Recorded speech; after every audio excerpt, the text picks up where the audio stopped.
আসসালামু আলাইকুম। আমি নাদিরা সুলতানা, সহকারী শিক্ষক, Saint Xavier's High School, Khulna. থ্রির ম্যাথ পড়াবো। জ্যামিতি। সবাই বই খাতা কলম নিয়ে বসো। পৃষ্ঠা 106। রেখা তল। আজকে পড়াবো বিন্দু, রেখা, তল। বিন্দু কি? বিন্দু বলতে আমরা একটা ফোঁটা দিলাম। জ্যামিতিক ভাষায় একে বিন্দু বলে। জ্যামিতিক ভাষায় এই ফোঁটাটি বলা হয়, অক্ষর দিয়ে চিহ্নিত করতে পারি। চিত্রে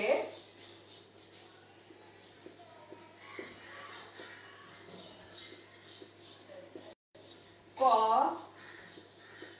একটি,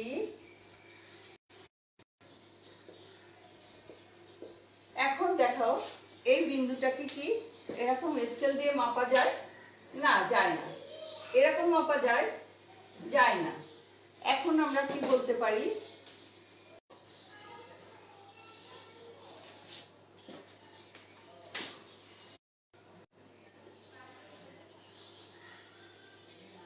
প্রস্থ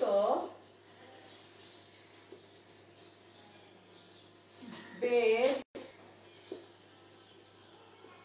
বা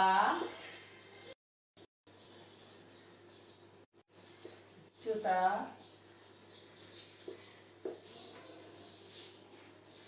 কোনো কিছুই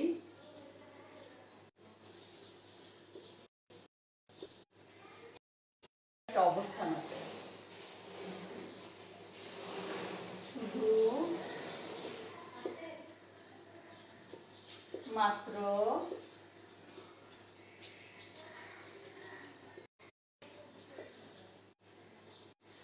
অবস্থান আছে,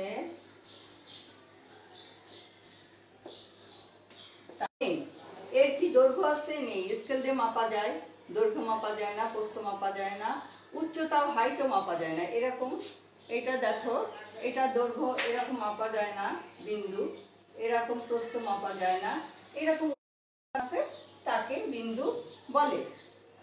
বিন্দু, অসংখ্য বিন্দু সমন্বয়ে কি হয়? একটা রেখা তৈরি করা যায়। অসংখ্য বিন্দুর সমন্বয়ে রেখা তৈরি করা যায়। বিন্দুর বৈশিষ্ট্য লেখো। তোমরা লিখবা বিন্দুর, অঙ্কিত বিন্দুর, বিন্দুর বৈশিষ্ট্য। এবার দেখো বিন্দুর বৈশিষ্ট্য।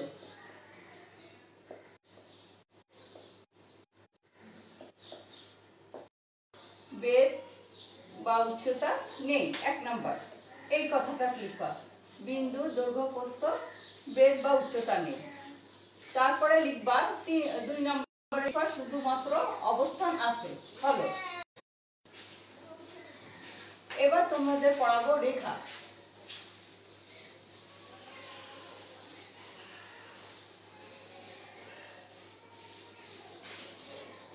একটা বিন্দু,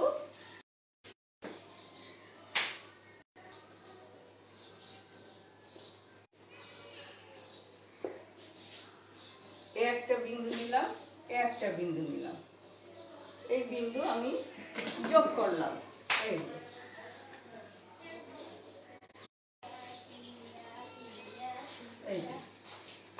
তাহলে আমরা এখানে দেখি যে যার দৈর্ঘ্য আছে, মানে স্কেল দিয়ে এরকম মাপা যায়, কিন্তু এর প্রস্থ মাপা যায়। যার দৈর্ঘ্য আছে, অনেক বিন্দু সমন্বয়ে রেখা তৈরি হয়, অনেকগুলো বিন্দু সমন্বয়ে রেখা তৈরি হয়, আমরা বলতে পারি। আবার বলতে পারি যার শুধুমাত্র দৈর্ঘ্য আছে, আমরা এরকম লিখতে পারি ও খ। চিত্রে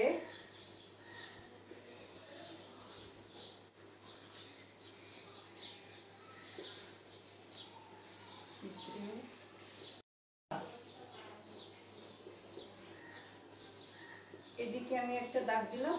রেখা যেদিকে খুশি সেদিকে বর্ধিত করা যায়, সেই জন্যই একটা তীর চিহ্ন দেওয়া রয়েছে। চিত্রে ক একটি রেখা। এখন রেখার সংজ্ঞা, প্রস্থ বা বেদ নেই, তাকে আমরা রেখা বলতে পারি। বা এই দেখুন, যার শুধু মাত্র আছে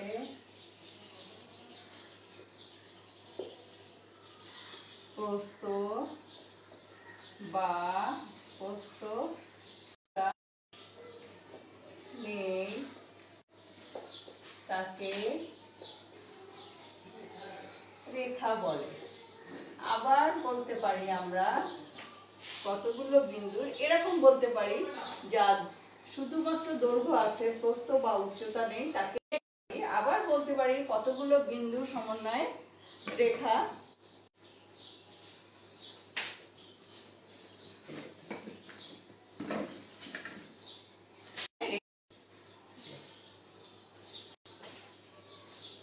গেল। এবার রেখা গেল। আমরা রেখার বৈশিষ্ট্য লিখতে পারে 1 নাম্বার ক খ একটি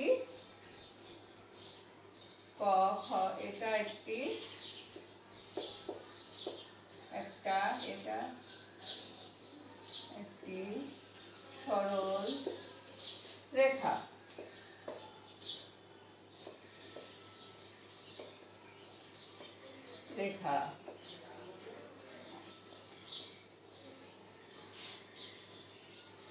তারপরে লিখতে পারো রেখার অসংখ্য বিন্দুর সমন্বয়ে গঠিত। রেখা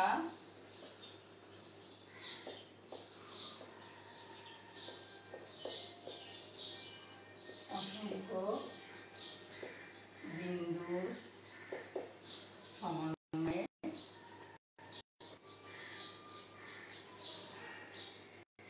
গঠিত। এরকম তোমরা দিতে পারো রেখা একটি সরল রেখা। রেখা শুধুমাত্র দৈর্ঘ্য আছে প্রস্থ বা বেধ কোনো কিছু নেই। এরকম 3 নম্বরে দিতে পারি রেখা শুধুমাত্র দৈর্ঘ্য আছে প্রস্থ বা বেধ নেই, প্রস্থ বা বেধ বা উচ্চতা নেই। এগুলো তোমরা দিয়ে দিতে পারো। এবার আসি আমরা তলে আসি।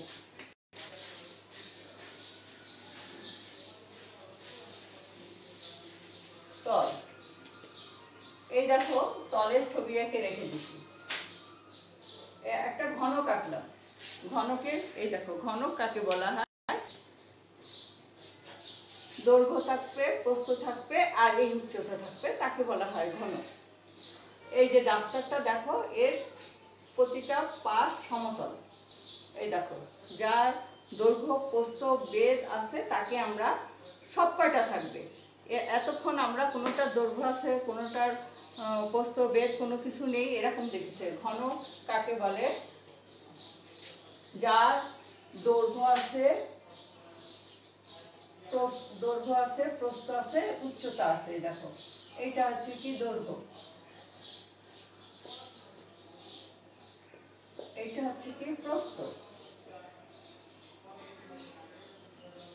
এইটা হচ্ছে উচ্চতা।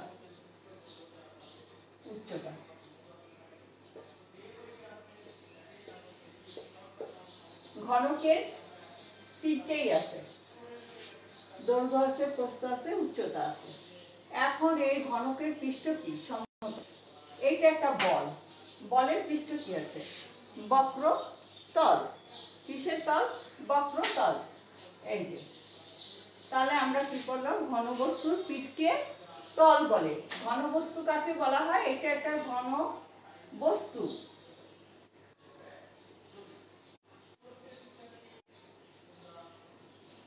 এটা কি? একটা ঘন বস্তু।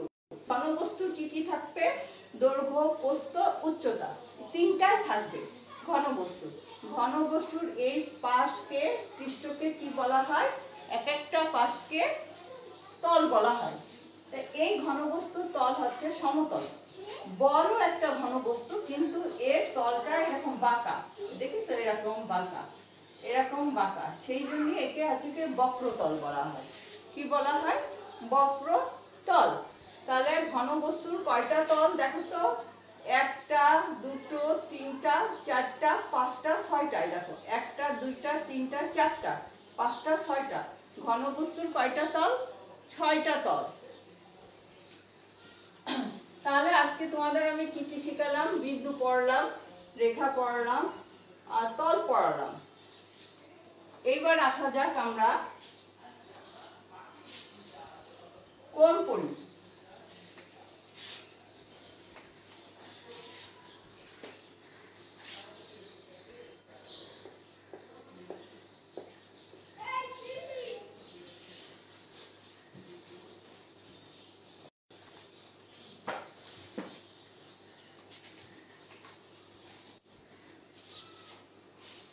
এই দেখো একটা ছবি আঁকি আমরা, দুইটি রেখা আঁকলাম।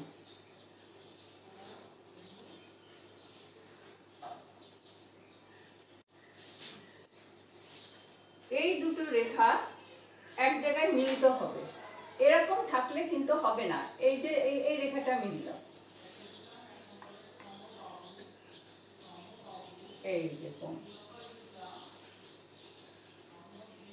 দুইটি রেখা সরাসরি হলে হবে না, এক বিন্দুতে মিলিত হতে হবে। দুইটি রেখা এই এক বিন্দুতে মিলিত হয়েছে, এইটা হচ্ছে তোমার পার্শ্ব। পার্শ্ব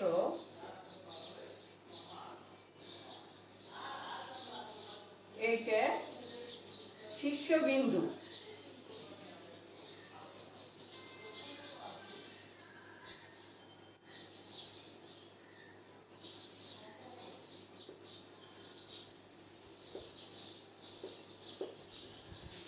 শীর্ষবিন্দু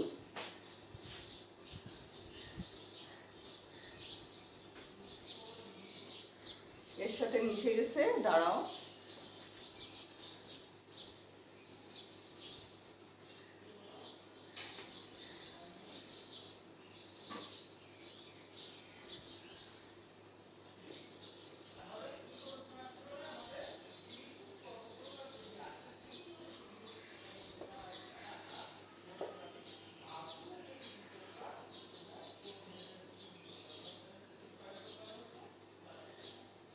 হ্যাঁ, শীর্ষবিন্দু। এখন দেখো কোণ কাকে বলে? দুইটি রেখার মিলিত বিন্দু। এই যে একটা দুটো রেখা এরকম থাকলে চলবে না, একে মিলিত করতে হবে একসাথে। এই দেখো এখানে মিলিত হয়েছে। মিলিত বিন্দু হয়ে যে আকৃতি তৈরি হয়, এই যে জায়গাটা তৈরি হচ্ছে আকৃতি, একটা আকার ধারণ করেছে, এই যে একে আমরা কি বলবো? কোণ বলবো। চিত্রে ক খ গ একটি কোণ। চিত্রে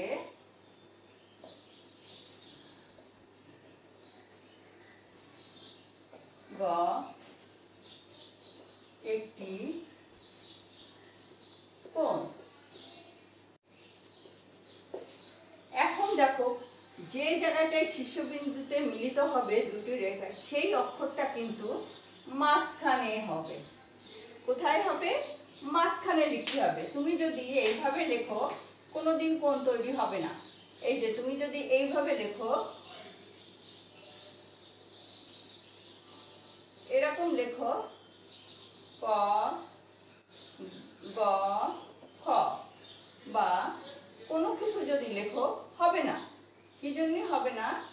এই যে ক গ, এই খটার এইখানে মিলিত হয়েছে, এই বিন্দুটাকে, এই অক্ষরটাকে মাঝখানে লিখতে হবে। কোথায় লিখতে হবে? এইখানে। সব সময় এই যেখানে যে বিন্দুতে মিলিত হবে সেই অক্ষরটা মাঝখানে লিখতে হবে। তাহলে তোমার ঠিক থাকলো এখানে শীর্ষবিন্দু হয়েছে। তাহলে আমরা লিখতে পারি দুটো বাহু শুধু থাকলে হবে না, এদেরকে মিলিত করতে হবে। কোথায়? বিন্দুতে। মিলিত বিন্দুতে যে আকৃতি তৈরি হচ্ছে সে তাকে কোণ বলে। এই দুটো রেখা, এই একটা রেখা, এই একটা রেখা কোথায় মিলিত হয়েছে? এখানে। যে আকৃতি তৈরি হয়েছে তাকে আমরা কোণ বলবো। এখন আমরা কোণের সংজ্ঞা লিখি।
তাহলে আমরা কি পেলাম?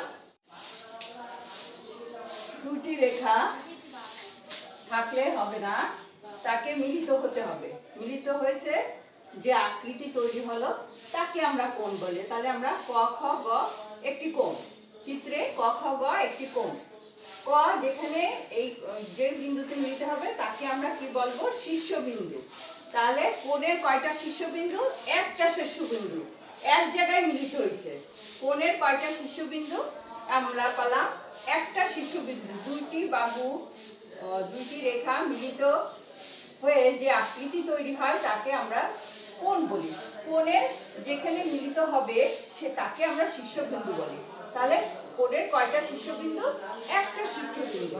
দুইটি রেখা মিলিত হয়ে যে আকৃতি তৈরি হয়। তাহলে আমরা কোণ পেলাম। এবার দেখো এই কোণ থেকে আমরা দেখো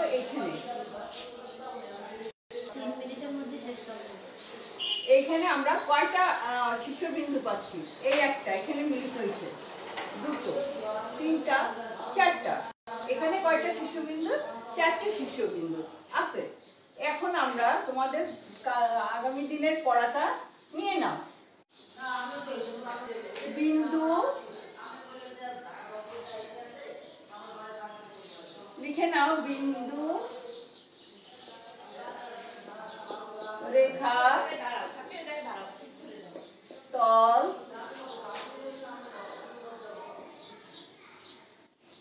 ও কোণ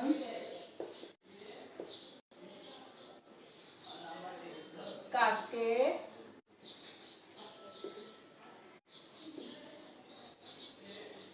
বলে?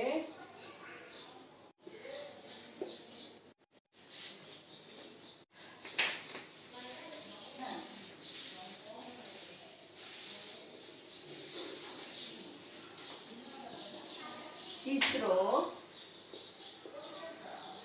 সহ বৈশিষ্ট্য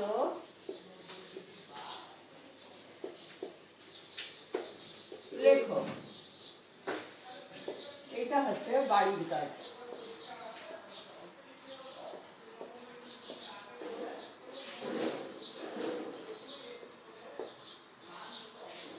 তাহলে আজকের পড়া তাহলে থাকলো বিন্দু, রেখা, তল ও কোণ কাকে বলে, চিত্র সহ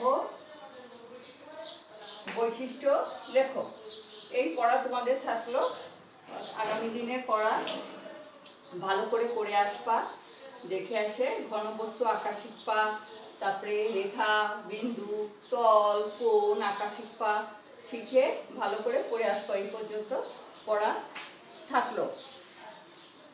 ভালো থাকো, পড়াশুনো ঠিক মতন করবা, অনলাইনের ক্লাসগুলো ঠিকভাবে তোমাদের আশেপাশে যে তোমাদের বন্ধুরা আছে যারা তাদেরকে বলবা অনলাইনের ক্লাস দেখতে, লেখাপড়া করবা, পড়াশুনো করবা, খাওয়া দাওয়া করবা, মাস্ক পরবা, বাইরে যাবা না। আজকে এই পর্যন্ত পড়া থাকলো। ভালো থাকো।